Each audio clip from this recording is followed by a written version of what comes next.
Hello students, welcome to another biology lecture on Biology Mantra with Priya ma'am. So let's get start. So from today we are going to start a very new topic which is regulation of gene expression. Gene expression.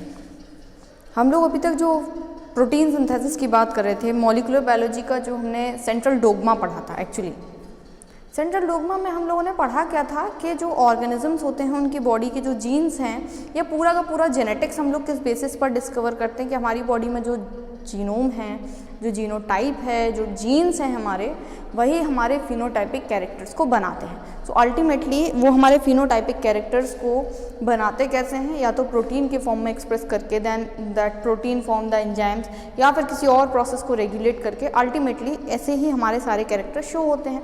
So her time पे ज़रूरी थोड़ी है कि हर एक protein का formation हो, या फिर इट इज़ नॉट रिक्वायर्ड कि हर टाइम पे हर एक प्रोसेस चलती रहे। एक प्रोसेस हो सकता है बंद हो रही हो, तो उसको सप्रेस करने के लिए जितनी भी चीज़ें आ रही हैं वो सब बनने की प्रोसेस स्टार्ट हो रही हो। एक सिंपल एग्जांपल से समझते हैं, हमारी बॉडी में जब ग्लूकोज का रेगुलेशन करना है तभी तो इंसुलिन बनेगा, जो कि हमारे पेनक्रियास से बनता है। या फिर और भी सिंपल, जब हम लोग खाना खाएंगे तभी तो डाइजेस्टिव एंजाइम्स रिलीज होंगे। ऐसे बेवजह बिना किसी रीज़न के अगर डाइजेस्टिव एंजाइम्स हमारी बॉडी में निकलते रहेंगे, हमारे ग्लैंड से सेक्रीट होते रहेंगे, then they cause many type of problems. Like हमारे हो सकता है इंटरनल बॉडी पार्ट्स का ही डाइजेशन होने लगे, because they are just chemicals. तो उन सब को कौन रोकता है, कैसे चीज़ें रुक जाती हैं, उन सब को हम लोग पढ़ेंगे रेगुलेशन ऑफ जीन एक्सप्रेशन में। इसका सिंपल ही मीन हुआ कि हर टाइम पे हर एक प्रोटीन के बनने की ज़रूरत नहीं रहती है, हर जीन को अपने आप को एक्सप्रेस करने की रिक्वायरमेंट नहीं होती है। लाइक आइज़ में, मल्टीसेलुलर में तो ये थोड़ा और भी कॉम्प्लिकेटेड होता है। यूनिसेलुलर में क्या है, उनमें जितना जीनोम है वो सब एक ही सेल के अंदर अलग अलग टाइम पर एक्सप्रेस करेगा।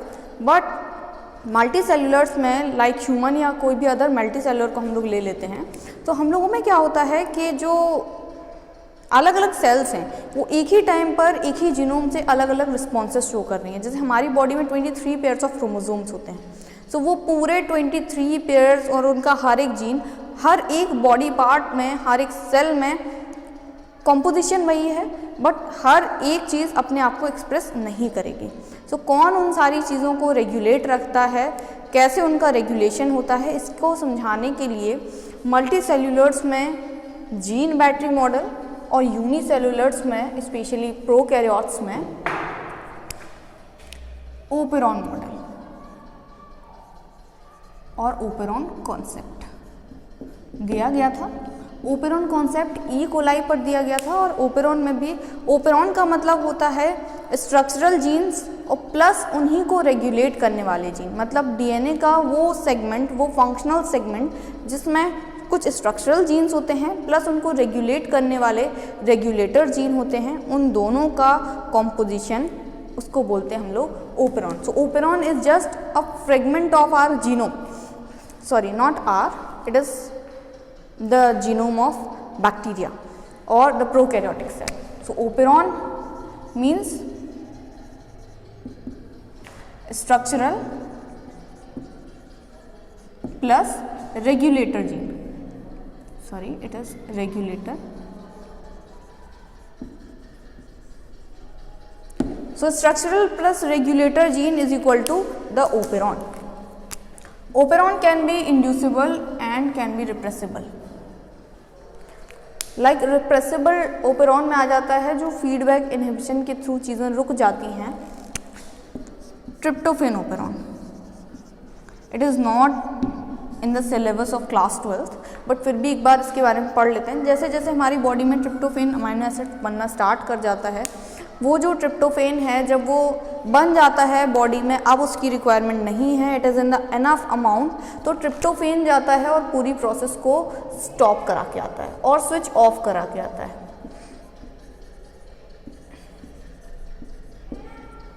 स्विच ऑफ करा के आता है, so it is repressible. But on the other hand when we are talking about the lac operon, ये ओपेरॉन आपके सिलेबस में डिटेल में भी है, when we are talking about the lac operon, general condition में लैक ओपेरॉन या lactose को digest करने वाले जो एंजाइम्स हैं, उनको बनाने वाले जीन्स रुके हुए रहते हैं, अपनी प्रोसेस नहीं कर रहे होते हैं, जीन एक्सप्रेशन नहीं शो कर रहे होते हैं। लेकिन जब भी लैक्टोज मीडियम में प्रेजेंट होता है, this lactose act as a inducer and it switch on the process. So it is called the inducible operon. So operon is of two types, repressible and the inducible. जो material अपने लिए synthesise होने वाले enzymes को, whether they are कैटाबोलाइजिंग और एनाबोलाइजिंग enzyme, उनको अगर activate करा दे, उनके ट्रांसक्रिप्शन को, ट्रांसलेशन को, मीन्स जीन एक्सप्रेशन को अगर एक्टिवेट करा दे, then it is the inducible. But अगर वो रोक दे, then it is the repressible. So let's talk about the lac operon concept. General condition में क्या है, इकोलाई बैक्टीरिया अगर हमारे मीडियम में ग्लूकोज प्रेजेंट है, if the glucose present in medium, ये जनरली ग्लूकोज को बॉडी के अंदर लेता है, उससे ऑक्सीडाइज करता है, और ऑक्सीडाइज करने के बाद जो एटीपी रिलीज होती है, it just derive the energy from that glucose. But if the glucose is not present or glucose in the lower amount, तो बैक्टीरिया में क्या होता है, अगर उसकी जगह पे लैक्टोज प्रेजेंट है मीडियम में, लैक्टोज का मतलब glucose plus galactose, it is the composition of lactose. अगर लैक्टोज प्रेजेंट है मीडियम में, so the first thing that the bacteria have to done is the digestion of lactose और the breakdown of lactose into the glucose and galactose, then it can derive the energy from the glucose. तो अब ये lactose को digest करने वाला जो enzyme है, वो हर टाइम तो सेक्रेट होता नहीं है। डीएनए का एक पर्टिकुलर फ्रेगमेंट है, उसमें ओपेरॉन जिसको हम लोग बोलते हैं, this operon is this operon has, the lac operon has some structural genes that are known as Z, Y and A genes. It is a segment of DNA which I am drawing on that board. Here I, P and O sites. These three are the structural gene and these are the regulator gene. The first one is called the repressor gene. I is for repressor. P for promoter. हम लोगों ने पढ़ा भी था कि जो gene के transcription की जो प्रोसेस होती है, मींस किसी डीएनए से अगर हमें एमआरएनए बनाना है, तो वो जो ट्रांसक्रिप्शन की प्रोसेस है, वो ट्रांसक्रिप्शन की प्रोसेस एक पर्टिकुलर न्यूक्लियोटाइड के सीक्वेंस को, which is called the promoter sequence, उसी को डिटेक्ट करके स्टार्ट होगी। वहीं से पॉलीमरेज एंजाइम ऐड करेगा, RNA polymerase, whether it is the type first, type second और टाइप थर्ड। एमआरएनए के केस में it will be the type second. So वो वहीं से अटैच होगा और पूरी प्रोसेस को करेगा। So repressor, promoter, O is stands for operator. These are the regulator genes, Z, Y and A. These genes are the structural genes that form the enzymes beta galactosidase, permease and transacetylase. ये तीन enzymes बनते हैं जो cell की permeability को बढ़ाने का काम करते हैं, मतलब सेल इजीली लैक्टोज का इंटेक कर पाए और फिर प्रॉपरली उसको डाइजेस्ट कर पाए, उसका ब्रेकडाउन कर पाए। उन तीनों के लिए रिस्पॉन्सिबल होते हैं galactosidase, permease and the transacetylase enzyme. Glucose की अगर एब्सेंस होगी और लैक्टोज की प्रेजेंस होगी, अगर दोनों प्रेजेंट हैं तो सबसे इजी उसको पड़ता है ग्लूकोज का इंटेक करने में, तो वो आराम से ग्लूकोज का इंटेक करेगा, एनर्जी डिराइव करेगा और खुश रहेगा। लेकिन अगर ग्लूकोज की एब्सेंस है या कमी पड़ रही है ग्लूकोज की and lactose is enough in the medium, means the lactose is present in the medium, तो लैक्टोज की प्रेजेंस में मैकेनिज्म होगी लैक्टोज के डाइजेशन की, switch on. But if it is absent in the medium, lactose absent, then the mechanism will be switch off mechanism. It will be the switch off mechanism. Okay, students, so let's start the Lake Operon model. As we read that operon is actual means कि DNA में कुछ jeans का एक composition होता है जिसमें कुछ structural genes होते हैं और कुछ फंक्शनल जीन्स होते हैं. Actually we were discussing about the regulation of gene expression, मतलब जो जीन एक्सप्रेस कर रहे हैं अपने आप को, प्रोटीन्स जो बना रहे हैं वो प्रोटीन्स हर टाइम पे बनने की नीड नहीं होती है. बॉडी में हर एक प्रोटीन हर टाइम पे बननी तो पॉसिबल है नहीं और ज़रूरी भी नहीं होती है, बिकॉज अगर हमारे पास कोई एक पर्टिकुलर सबस्ट्रेट है जिस पर कोई रिएक्शन होनी है तभी उस पर रिएक्ट करने वाला एंजाइम बनेगा. बेवजह एंजाइम्स या हॉर्मोन्स या फिर कोई भी चीज़ अगर हमारी बॉडी में प्रोड्यूस होती रहेगी तो हर टाइम पे जो एक हम प्रिसाइज रिस्पॉन्स शो करते हैं वो प्रिसाइज रिस्पॉन्स शो नहीं कर पाएंगे.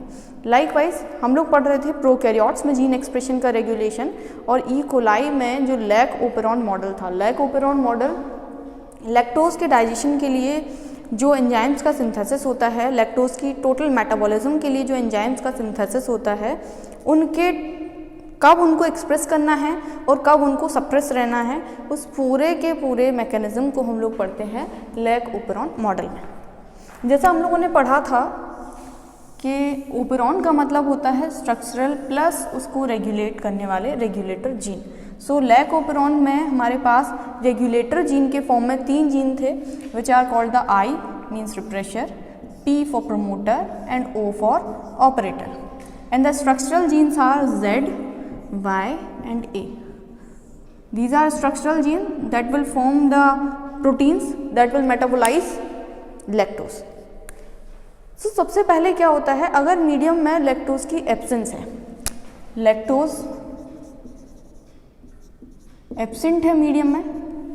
अब जब लैक्टोज एब्सेंट है तो पूरी मैकेनिज्म कैसी रहेगी, लैक्टोज की मेटाबॉलिज्म होगी ही नहीं, बिकॉज ई कोलाई के पास लैक्टोज है ही नहीं. तो जब कोई चीज़ प्रेजेंट है ही नहीं तो उसको बेवजह उसको डाइजेस्ट करने वाले एंजाइम सेक्रेट करा के कोई फ़ायदा भी नहीं है बॉडी से. So the mechanism will be switch off mechanism. तो स्विच ऑफ मैकेनिज्म में होता क्या है, हमारे पास जो आई जीन है means the refresher gene, it will transcribe itself, transcription, it will transcribe itself and form a repressor mRNA. Suppose that it is a chain of mRNA. Then this mRNA translates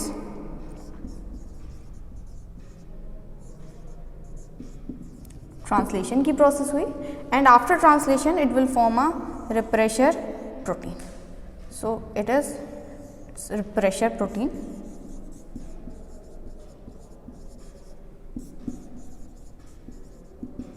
This repressor protein has the binding sites.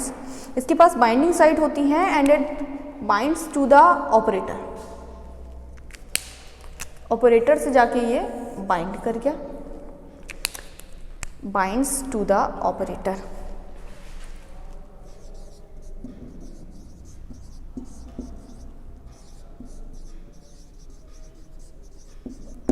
अब ये तो कर गया है operator से bind. ZYA के transcription के लिए यहाँ जो RNA पॉलीमरेज एंजाइम जो जुड़ेगा, DNA की RNA कॉपी बनाने के लिए यहाँ पर एक एंजाइम अटैच होगा. और हम लोगों ने ट्रांसक्रिप्शन में पढ़ा था कि जो एंजाइम अटैच होता है वो DNA पे एक पर्टिकुलर सीक्वेंस को रिकॉग्नाइज करके वहाँ से अटैच करता है and that sequence is called the promoter sequence. So suppose that this I have drawn the polymerase enzyme. It is a polymerase and which polymerase? It is RNA polymerase. So RNA polymerase attach तो हो गया है, यहाँ से यहाँ तक आएगा, अनकॉइलिंग होगी DNA की, बट एक प्रोटीन ऑलरेडी इससे बाइंडेड है. तो जब प्रोटीन इससे बाइंडेड है तो अब DNA के जो फ्रेगमेंट्स हैं that are called the sense and anti sense strand, ये दोनों अलग अलग नहीं हो पाएंगे. और जब ये दोनों अलग अलग नहीं हो पाएंगे, इनके बीच के हाइड्रोजन बॉन्ड्स नहीं खुल पाएंगे, देन एंटी सेंस स्ट्रैंड जिससे कि हमारा mRNA बनना है, ट्रांसक्रिप्ट बनना है, वो हमें नहीं मिल पाएगा. So ultimately the transcription is blocked. So the result is no transcription.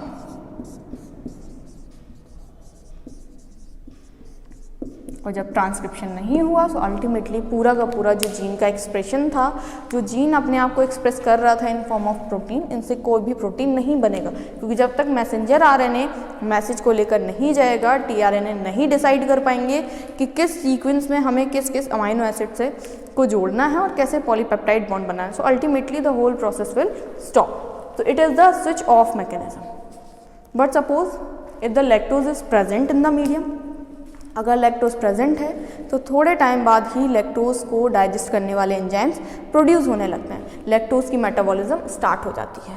So let's discuss N other mechanism which is when the lactose is present in the medium and it will B switch on process. Switch on process, switch on process में क्या होगा, generally तो हमारा ये जो operator है वो side से जाके बाइंड कर रहा है, क्योंकि अभी तक लैक्टोज एब्सेंट था मीडियम में। सो ये बाइंडेड था और यहाँ पे पूरी ट्रांसक्रिप्शन की प्रोसेस रुकी हुई थी। नाउ लैक्टोज मीडियम में आ जाता है। Suppose that this one is the molecule of lactose, this one is lactose. So this lactose is present in the medium. Now it attached to the repressor protein. repressor protein से अब lactose bind करेगा, so the operator site will be free. operator site free हो जाएगी and the lactose bind to this suppressor. तो lactose ने अपने ही metabolism के लिए जो प्रोटीन सिंथेसिस होना था, जो जीन एक्सप्रेस करना था, उसके एक्सप्रेशन को प्रमोट किया। So the inducer molecule is lactose here. ये चीज़ आपको याद रखनी है कि लैक ओपेरॉन में लैक्टोज का मॉलिक्यूल खुद ही एक इंड्यूसर की तरह वर्क करता है। So it will form a refresher and refresher से बाइंड कौन कर गया यहाँ पर, लैक्टोज का मॉलिक्यूल। ये रिप्रेशर और लैक्टोज का एक कॉम्प्लेक्स बन गया। नाउ प्रोमोटर धड़ धड़ आगे जाएगा और पूरा का पूरा ट्रांसक्रिप्शन कर लेगा। जब प्रोमोटर पूरा ट्रांसक्रिप्शन कर लेगा, मीन्स इससे बनने वाला एमआरएनए भी ट्रांसक्राइब, इससे बनने वाला एमआरएनए भी ट्रांसक्राइब एंड ये वाला एमआरएनए भी ट्रांसक्राइब। सो ट्रांसक्रिप्शन की प्रोसेस कंप्लीट हो जाएगी। एमआरएनए बन गए ये हमारे, और इनसे फाइनली जब ट्रांसक्रिप्शन हो गया तो ट्रांसलेशन भी कंप्लीट हो जाएगा और इससे कुछ प्रोटीन मॉलिक्यूल्स बन जाते हैं। ये कोई पॉलीपेप्टाइड चेन्स हैं, तो इनसे पॉलीपेप्टाइड चेन्स बन जाती हैं। Transcription process and translation process. So complete gene expression has done and these enzymes are galactosidase, permease and trans acetylase enzyme, जिनको हम लोगों ने अभी पहले डिस्कस कर लिया था। ये लैक्टोज की मेटाबॉलिज्म कर देंगे और वापस से जब फिर से मीडियम में लैक्टोज नहीं बचेगा, लैक्टोज की मेटाबॉलिज्म कंप्लीट हो जाएगी, देन आफ्टर कोई भी लैक्टोज मॉलिक्यूल नहीं बचेगा रिप्रेशर से बाइंड करने के लिए। रिप्रेशर प्रोटीन जाके again it attach to the operator site, वापस से कोई भी प्रोटीन का सिंथेसिस नहीं होगा and the mechanism will switch off. So it is the switch on and switch off process of lac operon. So it is all for today. In the next lecture, we will discuss about the gene expression regulation in eukaryotes. Eukaryotes में थोड़ा complicated होता है क्योंकि हमारे पास different type of chromosomes हैं और ये जो chromosomes हैं वो भी co-related manner में work कर रहे हैं, प्लस हर एक सेल में, हर एक body part में, हर एक क्रोमोसोम अपने आप को एक्सप्रेस भी नहीं कर रहा है। So we will discuss it later.